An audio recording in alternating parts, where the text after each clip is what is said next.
कांग्रेस प्रवक्ता सुप्रिया श्रीनेत ने विदेश मंत्री के चीन दौरे पर सवाल उठाए। वहीं सुप्रिया श्रीनेत ने बिहार वोटर लिस्ट विवाद और ओडिशा महिला अत्याचार के मुद्दे को उठाते हुए भी हमला बोला है। अंतर्राष्ट्रीय कूटनीति का मुद्दा हो या फिर घरेलू राजनीति का मुद्दा, वार जमकर किए जा रही हैं और कांग्रेस नेता और प्रवक्ता सुप्रिया श्रीनेत ने बीजेपी पर कई सवाल उठाए हैं। मुद्दा जो यात्रा का है, चीन की यात्रा का, विदेश मंत्री की मौजूदगी, गलवान वैली के संघर्ष के बाद पहला दौरा। लेकिन क्या आपके सवाल हैं? हमारा सबसे पहला सवाल ये है कि आज पहलगाम आतंकी हमले को 85 दिन हो गए। जो दुर्दांत आतंकवादी थे वो कहाँ हैं? एक भी आदमी गिरफ्तार नहीं हुआ, संभवतः एक की शिनाख्त भी नहीं हुई है। जो 28 मासूम लोगों की हत्या हो गई, उनके परिवार आज भी न्याय की उम्मीद कर रहे हैं। इस बीच हमारी सेना अध्यक्ष, वाइस सेना अध्यक्ष राहुल आर सिंह ने कहा कि हम सिर्फ पाकिस्तान से नहीं, हम तो चीन से भी लड़ रहे थे।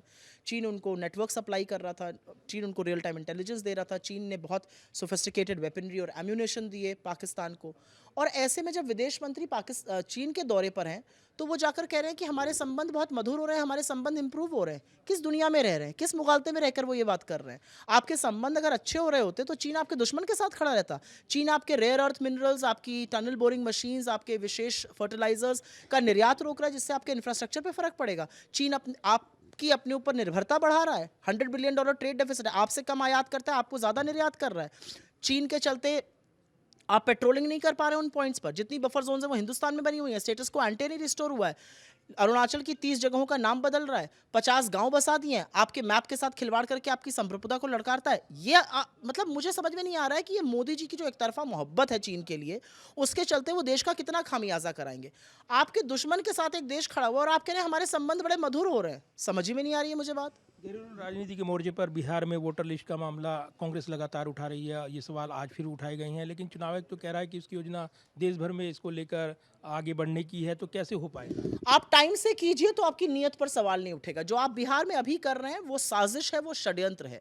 आपने ये 1-2 साल पहले किया होता तो शायद आप पर सवाल नहीं उठते। आपको स्पेशल इंटेंसिव रिव्यू करना था, टाइम लेकर करते। आप स्पेशल इंटेंसिव रिव्यू तब कर रहे हैं जब बिहार चुनाव के मुहाने पे खड़ा है। 60% बिहार बाढ़ से ग्रस्त है और आप लोगों से दस्तावेज खंगलवा रहे हैं। असलियत ये है कि बिहार में जो जमीनी रिपोर्ट्स आ रही हैं, जिनके खिलाफ FIR कर रही है ये सरकार और चुनाव आयोग मिलकर, वो तो साफ दिखा रहे हैं कि BLO को कुछ पता नहीं है, वो कंफ्यूज है। BLO दफ्तर में ही बैठ के फॉर्म भरे दे रहा है मनमाने तरीके से।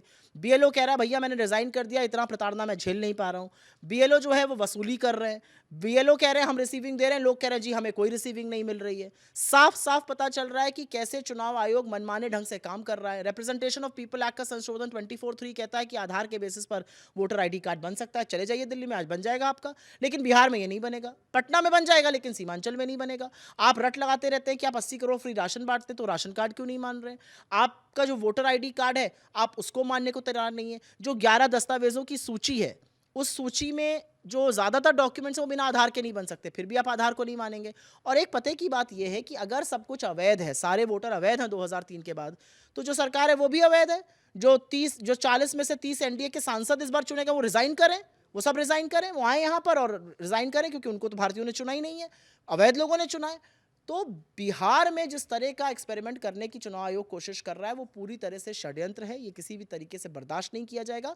चुनाव आयोग नाहक बिहार के लोगों को परेशान कर रहा है। 4 करोड़ 90 लाख लोगों का इस पर प्रभाव पड़ेगा और उसमें से 3 करोड़ लोग बिहार के बाहर नौकरी कर रहे हैं। कैसे आएंगे वो इस समय और कैसे आकर वो अपना ये काम कराएंगे? ये साजिश है गरीब, मजदूर, मजलूम, दलित, पिछड़े, आदिवासी लोगों के खिलाफ, और उसी साजिश के नतीजे ये हो रहा है। घरेलू राजनीति का एक और मुद्दा है जो उड़ीसा से आया है और महिला अत्याचार से जुड़ा। राहुल गांधी के ट्वीट पर केंद्रीय मंत्री धर्मेंद्र प्रधान ने बड़ा वार किया है और राजनीति हो रही है महिला मुद्दे पर, ये आरोप लगाए गए।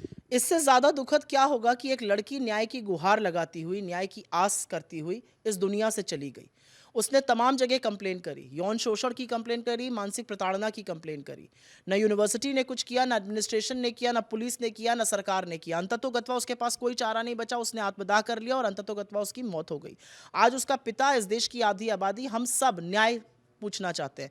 और राहुल गांधी जी क्या गलत कह रहे हैं? प्रशासन ने, पुलिस ने, सरकार ने, यूनिवर्सिटी ने, बीजेपी ने वहां पर मिलकर एक लड़की को मार डाला। ये सिस्टमैटिक मौत है, ये सिस्टम की मौत है।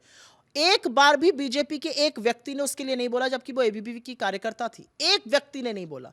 जिस धर्मेंद्र प्रधान का आप नाम ले रहे हैं, क्या उन्होंने कल से पहले उस बच्ची के लिए न्याय मांगा था?